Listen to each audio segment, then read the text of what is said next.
Good morning. I'm Lynette Adams, and this is Rochester in Focus. Here's what's coming up on the show today.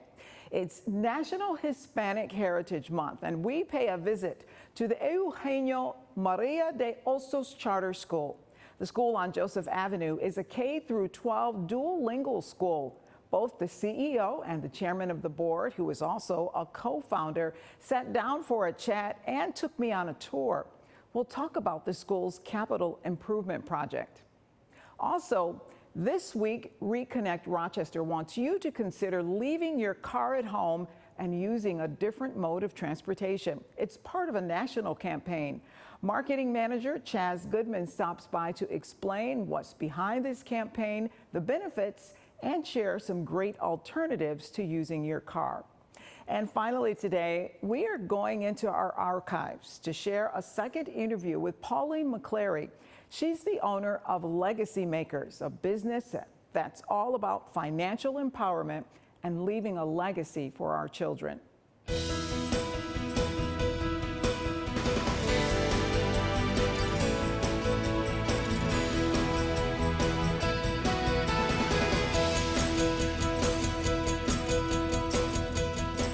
This Hispanic Heritage Month, we are spending some time at the Eugenio Maria de Hostos Charter School. And the president, as well as the CEO, have been gracious to let us come in this morning. It's so nice to spend some time with you. Sandra Chevalier Blackman is the CEO, and Julio Vasquez is the chairman of the board. So nice to spend some time with you this morning. We've been talking about your school. This is your 25th anniversary. What a sense of pride you must have in 25 years in this community. Absolutely. Our journey, our legacy, and the next 25. So there is a lot to celebrate. Julio, we were talking earlier about some of the early years. Why did you form this charter school? You were one of the co-founders. That's right. I was the president and CEO of Ibero-American Action League back in 2000. During the 90s. And we saw the need to start a school alternative for our community. The school was failing too many of our kids, so we decided to provide our community an alternative. Not only that, but we believe very strongly that the city school district was not implementing the bilingual education program the way we wanted the city school districts to implement it. We were talking about an environment, a welcoming environment where our kids will be welcome, where both language was celebrated in culture, and where our students will be held to a higher academic standard. We seriously believe that if you believe in the students, they will respond. And I believe that for too long, the city school district system, actually the whole system, have a lower expectation of our kids. And we wanted to change that. That's why we started this school. And Sandra, you are growing by leaps and bounds, right? Absolutely. We have right now a waiting list for over 85 students, middle school and high school. And that's the reason that is part of our journey into the next 25 that we need to have this capital project. So we are building a new campus, 7 through 12, right here in the heart of the community in Joseph Avenue. Talk about why parents are clamoring to get their young people in this school, 85 people on a waiting list. It's really about the culture, right? Absolutely. The culture and also the academics. Our families they are looking for the place in which our students could strive and feel proud. So this is an environment in which you don't have to deny who you are, but we embrace you for who you are, your native language, as you learn the second language. And our bilingual program is called duo-lingual, in which, Lynette, not only the Spanish speakers could learn English, but also the English speakers could learn Spanish. Julio, you've seen the school flourished for 25 years. Why are you proud of it? I'm very proud of it because I think we are accomplishing what we set out to do. Like I said, we wanted a K to 12 bilingual school. It took us a long time, because, 25 years. We started with 120 kids, kindergarten, first and second, and we've been adding a grade every year. And so it has taken us about 20 years to get where we are. And now 25 years, we are really where we want it to be. That's why we are constructing the new campus. As a charter school, we only get only about 2/3 of the funding that the city school district get. So it has taken us this long to be able to provide our students state-of-the-art facilities that we needed. Like I was saying to you before, our space is very limited, and it's always been very limited. With this new construction, we should be able to have all the facilities that we need to really provide our kids all they need. We'll be right back.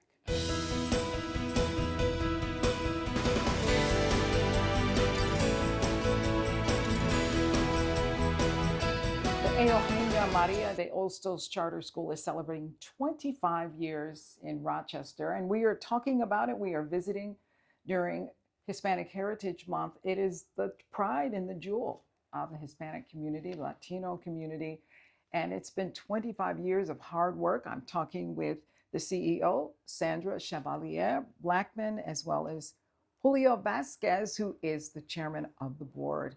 Thank you for letting us come in and see this wonderful program that you have. I know that culture is a big deal. That's the reason why you wanted a school of your own, so you could have dual language. You could celebrate your heritage as well as fulfill all of the requirements of schools in America. How's it going? It's going very well, Lynette. It is truly a pleasure to see and proud to showcase that our students have that opportunity at our school. Right from the beginning, as soon as they come in, and it's demonstrated by the staff that is represented. We have over 46% of the staff that represents the population that we serve. It's a big thing, right? And not only that, we have meals, hot meals that represent the culture of our students. Coming in and be able to see rice and beans, being able to have a breakfast hot meal, avenita, how we call it in Spanish, and be able to remember the meals that mommy will prepare or even abuelita will prepare, right? So then we move into the classroom, being able to speak 2 languages, the dual language program, and not be reprimanded because you speak in your own language. Again, this is a program that we nurture your native language, and then we teach you the second language. We want to make sure people know that it's important to be truly bilingual, and be bilingual means be able to speak, write, and read in 2 languages. Our students, as soon as they come in through K through 12, at 12th grade, they're able to receive what is called the Seal of Biliteracy. It's a pathway that students receive in their graduation date that shows that they have accomplished assessments and presentations in 2 languages, and they are fully bilingual. And it is working. Talk about your graduation rates. Oh, one of my favorite topics. We have been able to exceed our graduation rate by having 90% or higher in the past 3 years. And you were telling us that when you started humbly. 1st and 2nd grade, then you built on that, you built on to that, and you are now up to 12th grade. 1,100. We would have probably get there sooner, but the Charter School Institute, SUNY, held us back a couple of times during the recharter. But we were demonstrated that we can continue on. Because originally, from the beginning, it was supposed to be K to 12, building out all the way to K to 12. But it took us 20 years. About 20 years, because now we've been running a high school about 5 years now. Talk about the future. What's the future? The next 25 includes the grand opening of the 7 through 12 campus. We will be opening our doors in fall 2026, and the capital project includes a freshman academy, a space only for 9th graders, also include a space for 10 through 12 students, and also includes what is the biggest hit among our students is the Section 5 gym. Wow. You have got to be so excited about this. Yes, we The are very facilities also will provide enough space for arts as well. I mean, a lot of our kids, they would love to, they love music, and we want to promote music. And Wow. Yes. Sky's the limit. yes, Yes. absolutely. And I can see that families want to be here. That waiting list isn't getting any shorter any day soon. But this expansion will allow you to bring some of those students on. Absolutely. So we want to tell the families, enroll, apply now, because the waiting list is big. All right. Thank you so much for Thank letting you. us come in. You're doing a wonderful job here. Well, thank you. It's been a pleasure. Thank you for having us. And we'll be right back.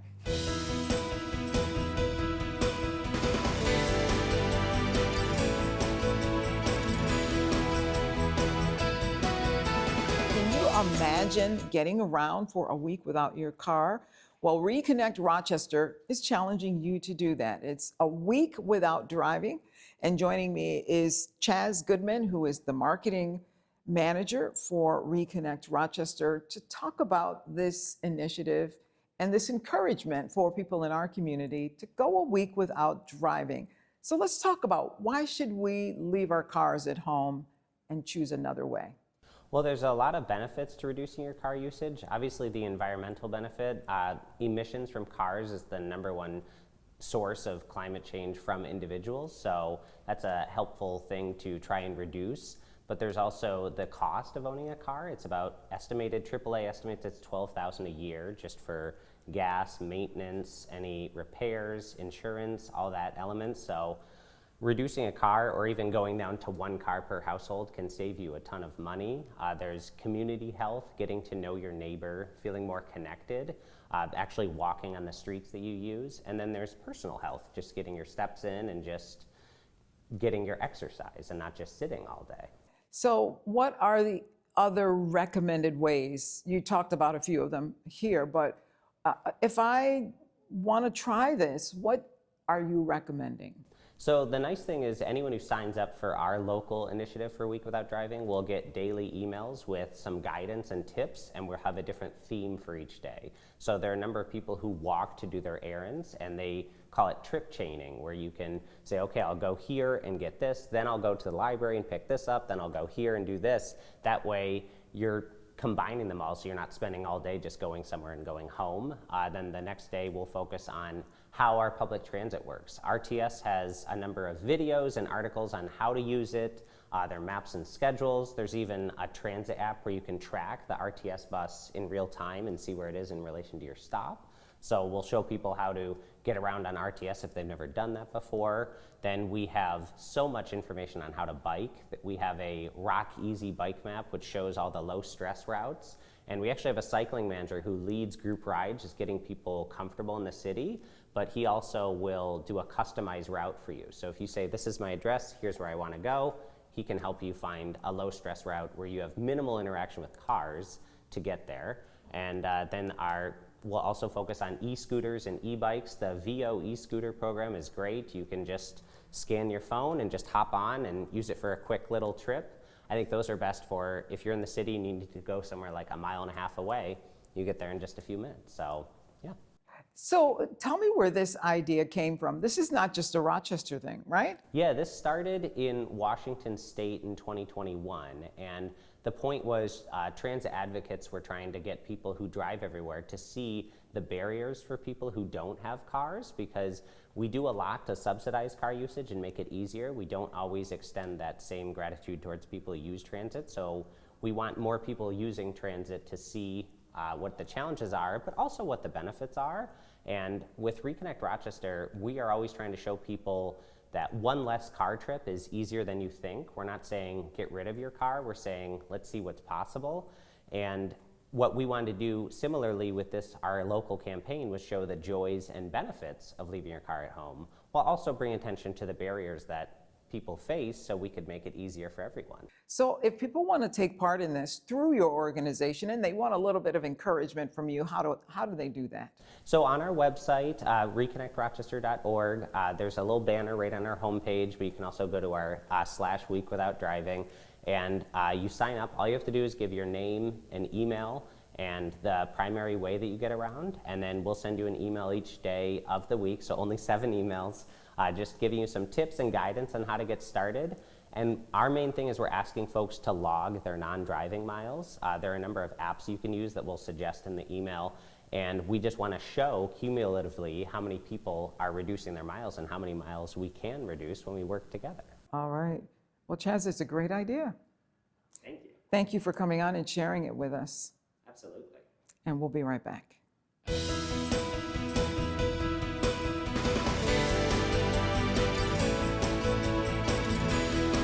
Today we're talking about building wealth. We're talking about leaving a legacy, and it doesn't matter what age. The younger, the better. We're talking with Pauline McCleary. She is the owner of Legacy Makers Wealth Initiatives, and this is in her wheelhouse. This is what she teaches. So I talked about young people, and I know that you run a course for young people. Correct. Why is it so important to teach young people financial management when they're in high school? That is so key to giving them a leg up, because we know that we have an adult training, and what we hear from our adults all the time is, I wish I knew this when I was younger. Being able to manage at an earlier age is so key to you being even more prosperous, should I say. One of the things we found with our youth is that they were not just coming and sitting and just hearing, but they were literally taking this seriously. For them to get this information at an early age and then have to teach it to other young people, they had to retain it. So, so they were able to they were taught the same thing the adults were taught, but at their age level, because we know they don't have mortgages, right? But they were learning it at their age level. They also had to plan out their careers. What career would I need for me to have this lifestyle? They have to know that my living expenses, my food, my insurance, my transportation, I have to maintain my car. I have to. So they had a whole scenario of real life experience that they had to consider in even looking at creating budgets and how do they manage, and then looking at what do I put in my budget, what can I do without, what are my needs, what are my wants. And so it was just really awesome to watch them come back with their answers and why they would do things differently. That was powerful to us. Really, this is power, right? It is, because listen, one of the things that was interesting to me, and we ran, one of our kids from our first cohorts, I ran into him and he says, Ms. McCleary, I've really been managing my finances. He went away to school and everything. He said, I've been managing my finances and my credit score is a 780. And he was so excited, but which high school kids get out of high school, learn about finances, and they see you a year later and the first thing they're talking about is their credit score, because that's now present of mind, right? And so for us to see them really taking this information to heart and then even correcting each other. See, you spending your money on the wrong thing, you know? So to see them correcting each other and saying, you know what, you need to cut back on this so that you can increase your savings, you know? And we just loved it for those kids to really be a part of transformation, because we're talking about generational wealth.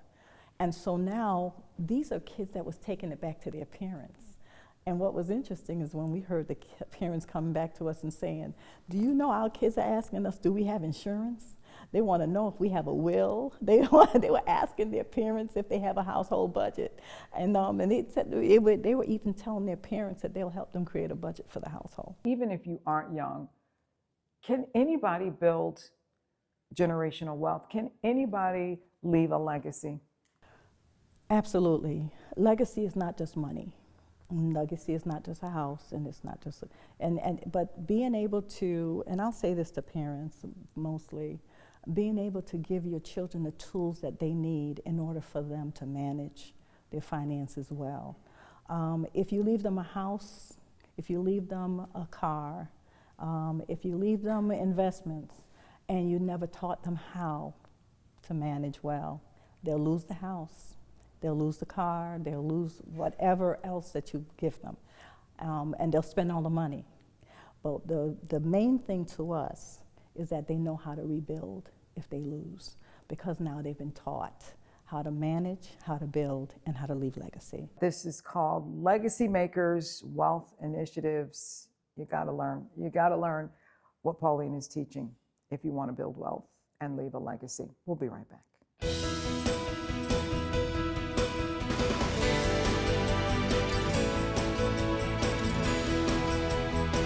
All of our guests this morning, and if you would like contact information, just go to WHEC.com, click on the Rochester in Focus tab, and go to this week's show.